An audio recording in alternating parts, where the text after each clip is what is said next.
Little fifth graders, solve that problem. 6/7 times 2/8. Do that now. Pause the video.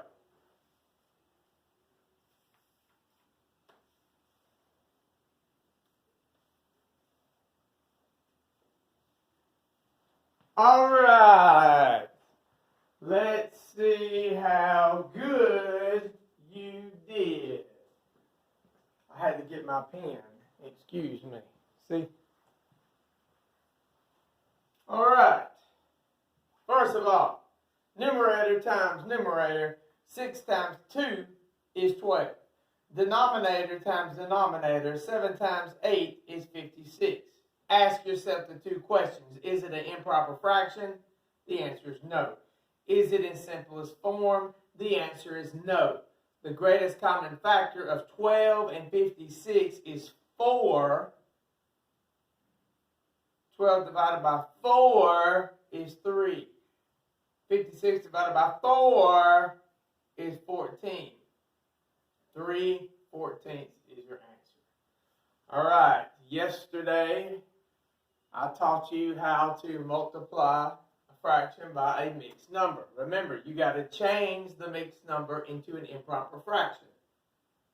Denominator times whole number, get that answer, and then add your numerator to it, and that will be your new numerator, and the denominator stays the same. And then you multiply just like you did the fractions. Do that now. Pause the video.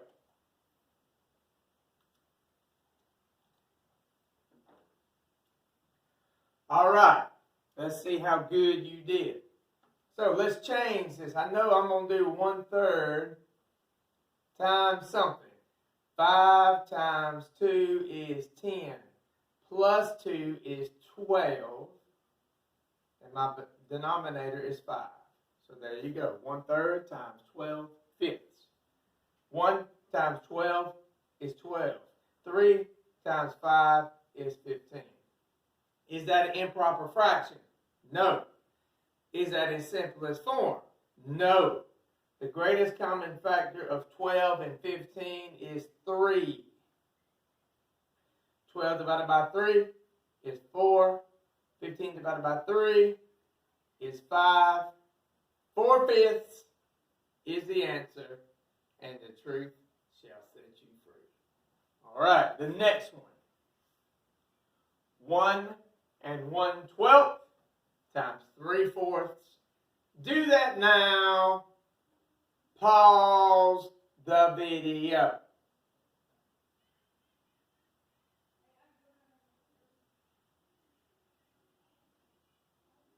All right, let's see how good you did.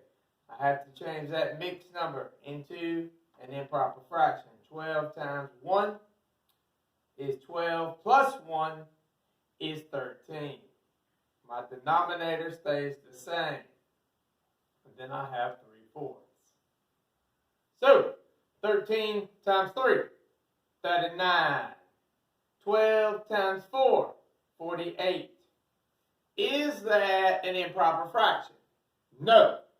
Is that in simplest form? No. I bet it tricked you. 3 is the greatest common factor. 39 divided by 3 is 13. 48 divided by 3 is 16. 13/16. I bet you didn't simplify. All right. Let's see if you remember what to do with whole numbers. Whole number time a fraction. Remember, you just put 1 as a denominator and then multiply normally. Do that now. Pause video.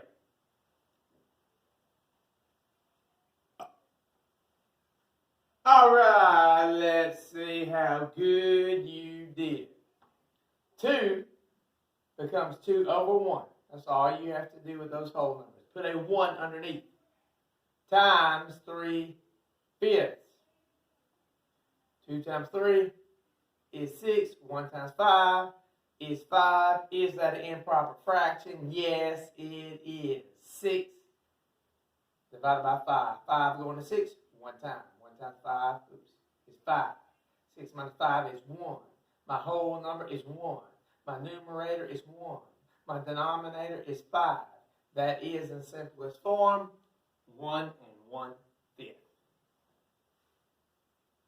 And then last but not least, just kidding, we will have a practice after this one. 4/7 times 21. Solve that problem. Pause video. All right, let's see how good you did. Remember, you just put a 1 underneath. So, 4/7 times 21 over 1. Just put a 1 underneath. Then multiply like normal. 4 times 21 is 84.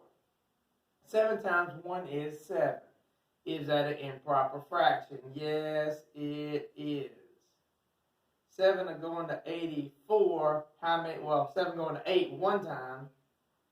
8 minus 7 is 1. Bring down to 4. 7 going to 14 two times. 14 minus 14 is 0. My answer is 12. A whole number as an answer. Very good. Now, time for review.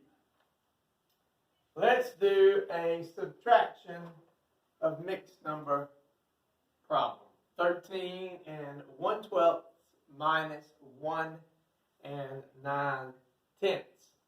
So let's get that solved. And here is a hint. You will have to borrow to solve this problem. Do that now. Pause the video.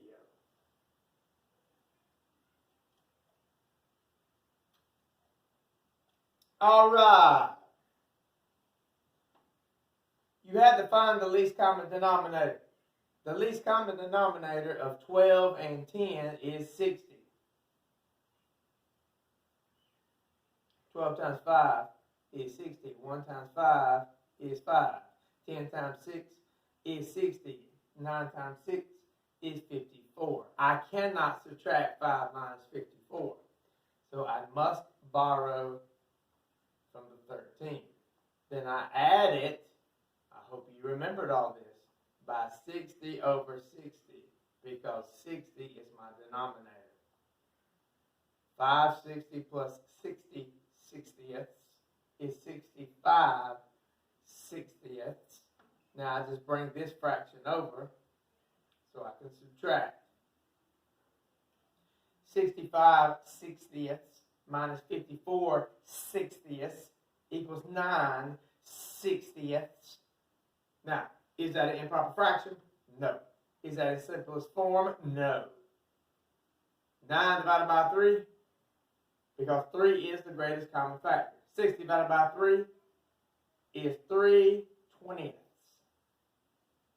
Now I must subtract my whole numbers. 12 minus 1. The answer is 11 3 over 20. You should have got that right.